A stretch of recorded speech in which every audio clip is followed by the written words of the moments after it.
نحمده ونصلي على رسوله الكريم.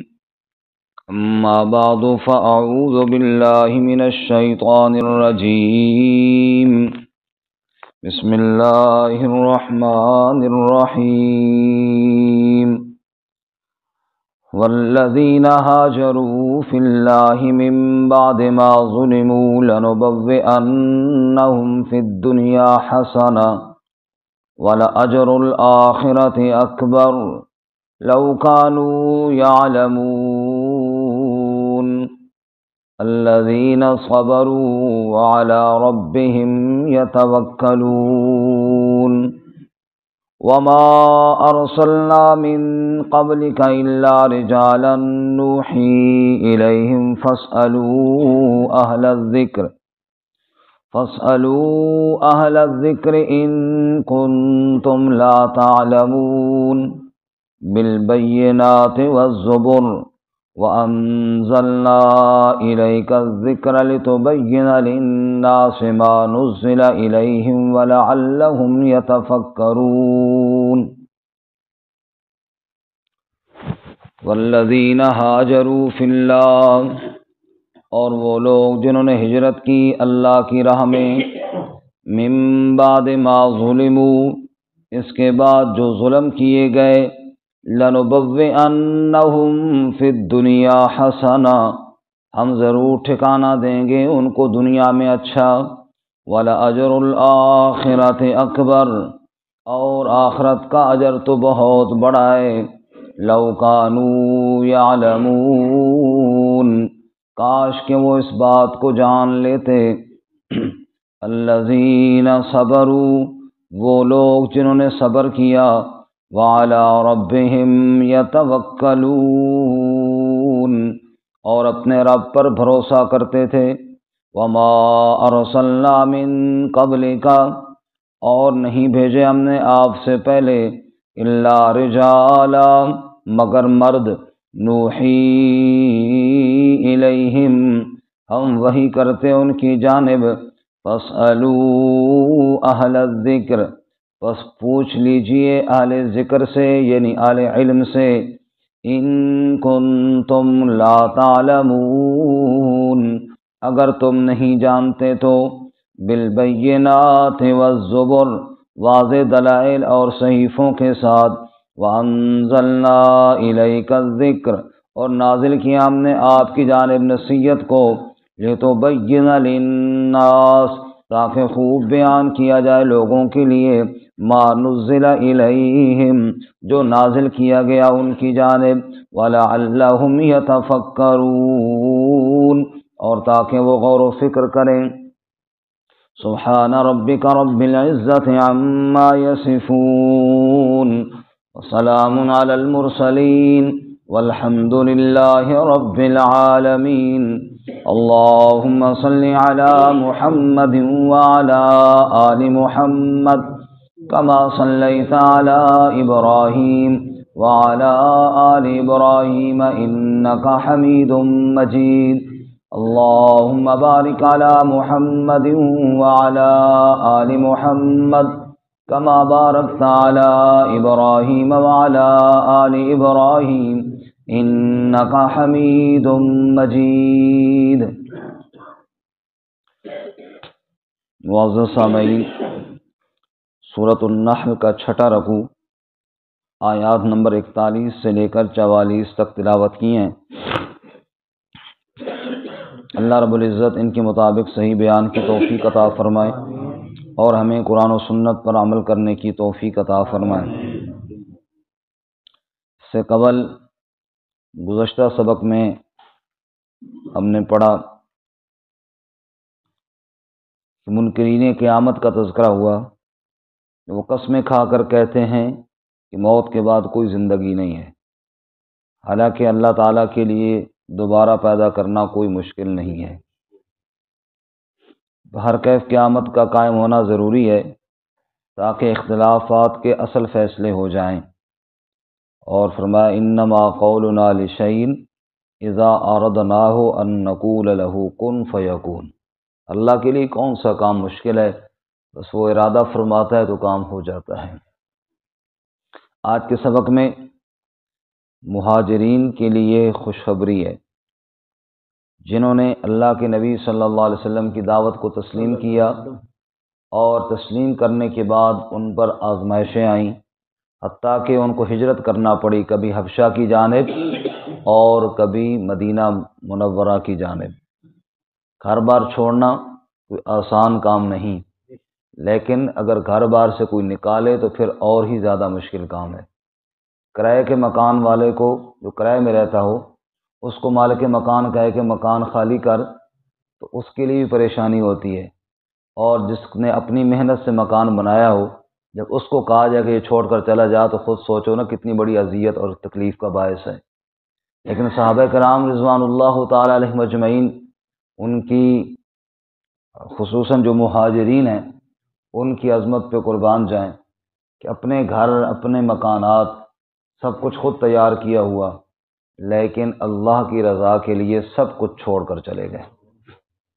اس لیے اللہ رب العزت سورۃ الحشر میں فرماتے ہیں للفقراء المہاجرین الذین اخرجوا من دیارہم واموالہم یبتغون فضلا من اللہ ورضوانا۔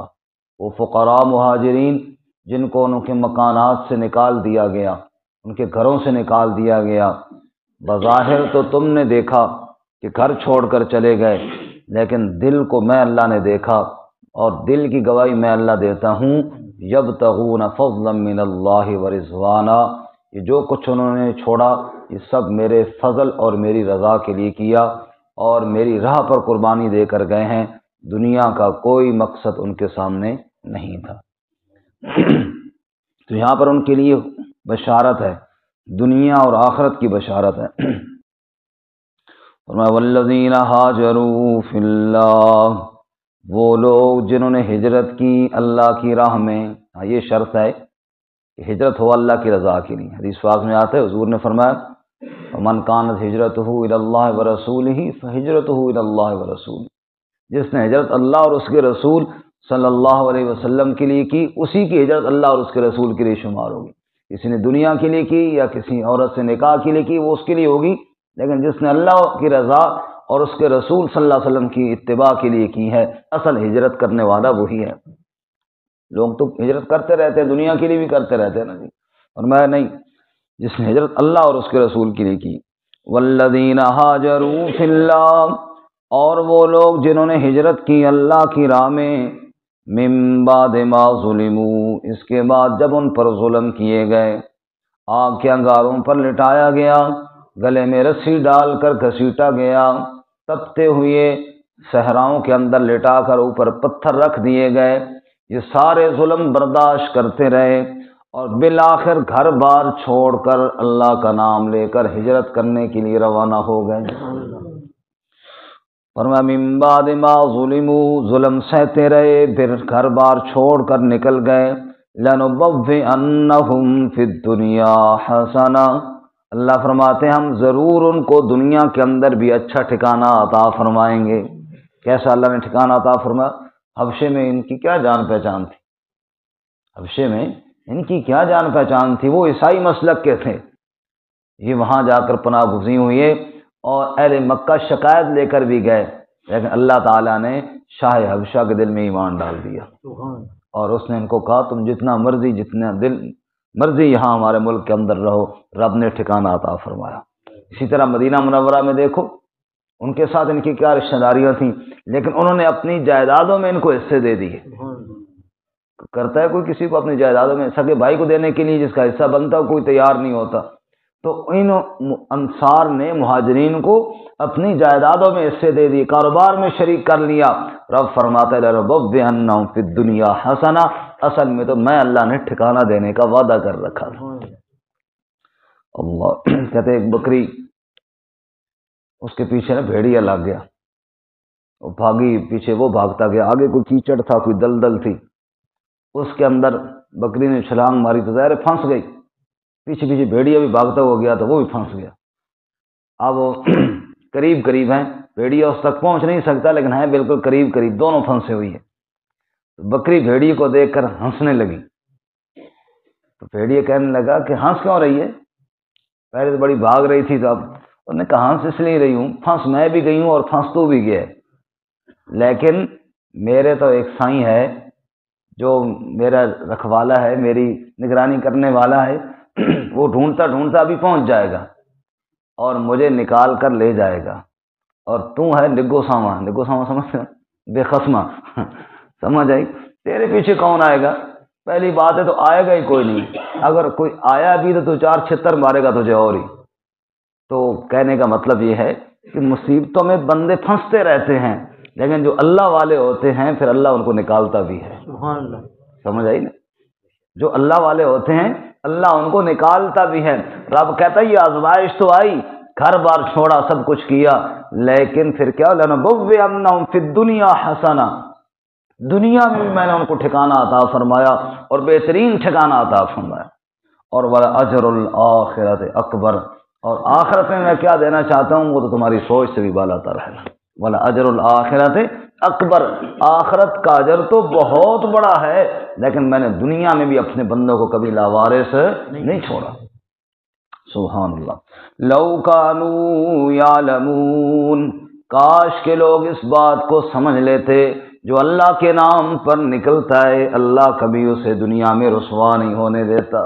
رب دنیا بھی بناتا ہے اور رب آخرت بھی بناتا ہے۔ ایک جگہ اللہ فرماتے ہیں وَمَن يُهَاجِرْ فِي سَبِيلِ اللَّهِ يَجِدْ فِي الْأَرْضِ مُرَاغَمًا كَثِيرًا وَسَعًا، اے لوگو جو اللہ کی راہ میں ہجرت کر کے جائے گا اللہ اس کے لیے زمین کشادہ فرما دیں گے، وسعت والی فرما دیں گے، اور اگر اللہ کی راہ میں اس کو موت آئی ثم يدركه الموت فقد وقع اجره على اللہ، یوں سمجھو کہ اس کا اجر اللہ کے ذمہ لازم ہو گیا۔ ایسا انعام ہے اللہ کی راہ میں ہجرت کرنے کا۔ بسم اللہ فرماتے ہیں، فرمایا کہ وہ لوگ جنہوں نے میری راہ میں ہجرت کی، من بعد ما ظلموا، ظلم ہونے کے بعد، لنبوئنہم فی الدنیا حسنہ، اللہ ان کو دنیا میں بھی بہتر ٹھکانہ عطا فرمائے گا، ولاجر الآخرۃ اکبر، اور آخرت کا اجر تو بہت بڑا ہے، لو کانوا یعلمون، کاش کہ وہ اس بات کو جان لیتے۔ اچھا یہ لوگ کون ہیں؟ الذین صبروا، ان کی مزید صفات کیا ہیں یا اللہ؟ فرمایا الذین صبروا، یہ بڑے صبر والے لوگ ہیں۔ یہ کیا ہے جی؟ صبر کرنے والے لوگ ہیں۔ جتنے دکھ ان پر آئے، جتنی آزمائشیں ان پر آئیں، اللہ کی طرف سے آئیں تو یہ راضی ہونے والے لوگ تھے۔ صحابہ کرام کے بارے میں رب کیا فرماتا ہے؟ رضی اللہ عنہم ورضوا عنہ، اللہ ان سے راضی ہو گیا اور وہ اللہ سے راضی ہو گیا۔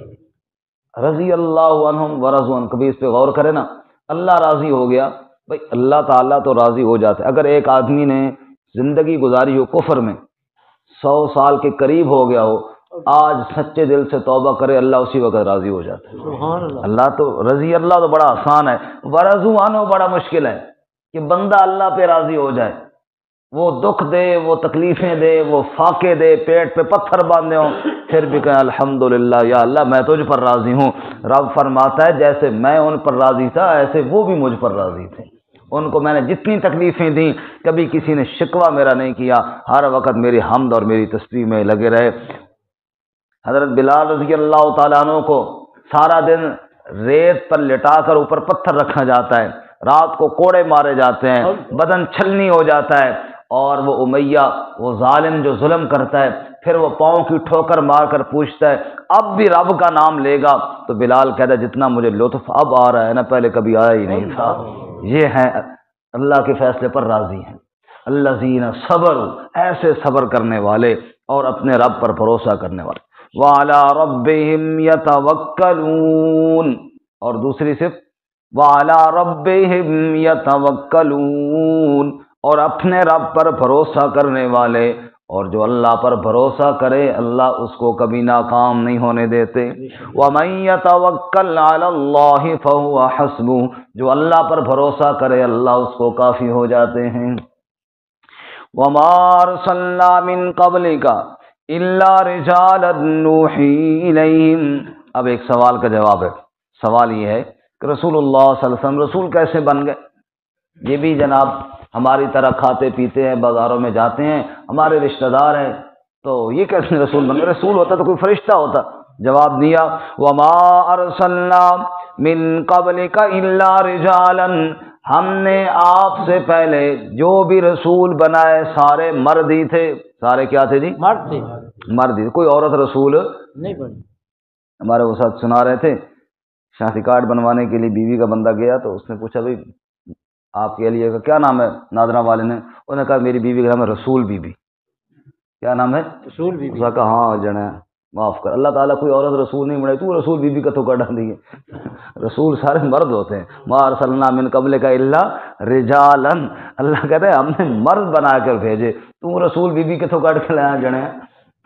وما ارسلنا من قبلک الا رجالا، اے میرے محمد صلی اللہ علیہ وسلم کی نبوت پر شک کرنے والوں، میرے نبی صلی اللہ علیہ وسلم کی رسالت پر شک کرنے والوں، آپ سے پہلے جتنے رسول بھی آئے سب مرد ہی تو تھے نا؟ سب کیا تھے؟ سب مرد ہی تو تھے۔ فَاسْأَلُوا نُوحِي إِلَيْهِمْ، ہم ان کی جانب وحی کیا کرتے تھے۔ فَاسْأَلُوا أَهْلَ الذِّكْرِ إِن كُنتُمْ لَا تَعْلَمُونَ، اگر تمہیں نہیں پتا تو کسی پتہ والے سے پوچھ لو، کسی صاحب علم سے پوچھ لو۔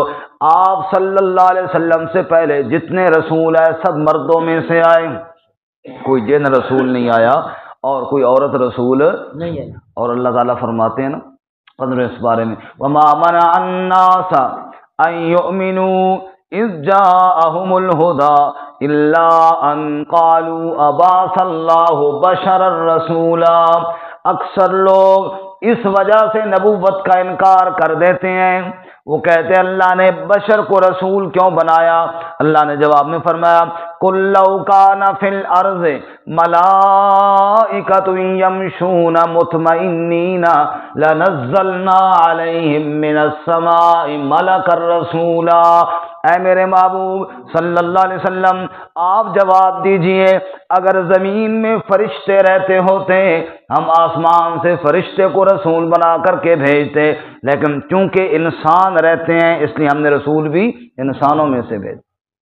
اچھا فرشتہ آ جائے، جیسے ابراہیم علیہ السلام کے پاس آئے نا انسانی صورت میں فرشتے، انہوں نے بچڑا پیش کیا، فرشتوں نے کھایا جی؟ نہیں کھایا۔ اب فرشتے نے نہ کھانا ہے نہ پینا ہے، نہ اس نے شادیاں کرنی ہے، تو یہ ہمارے لیے سنت کہاں سے بنتی جناب؟ ہم تو ماشاءاللہ ٹھیک ٹھاک کھاتے ہیں، اور کھانے کی سنت کہاں سے بنتی؟ ہم نے شادیاں کرنی ہیں، شادی کی سنت کہاں سے بنتی؟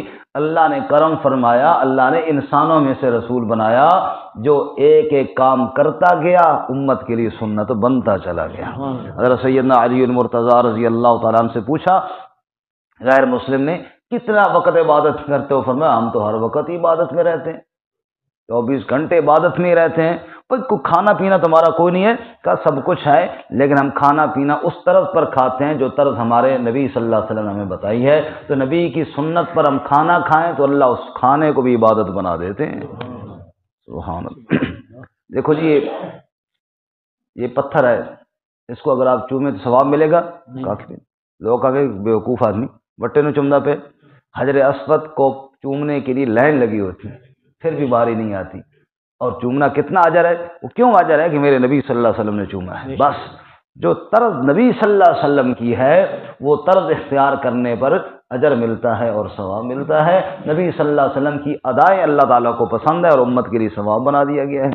تو کہنے کا مطلب یہ ہے اللہ نے شکر ہے انسانوں میں سے رسول بنایا، اور تاکہ جناب ہمارے لیے سنت بنتی گئی۔ وما ارسلنا من قبلک الا رجالا نوحی الیہم فاسألوا اہل الذکر، پوچھ لیجیے اہل ذکر سے یعنی اہل علم سے، ان کنتم لا تعلمون، اگر تم نہیں جانتے تو، اگر نہ پتہ ہو تو بندہ کسی سے پوچھ لے، خود ضروری نہیں کہ سارے کام کرے۔ اللہ اکبر۔ ایک آدمی نے کہا جمعے والے دن نا سر منڈوانا جو حلق کرانا یہ سخت گناہ ہے۔ یہ کیا ہے؟ گناہ ہے۔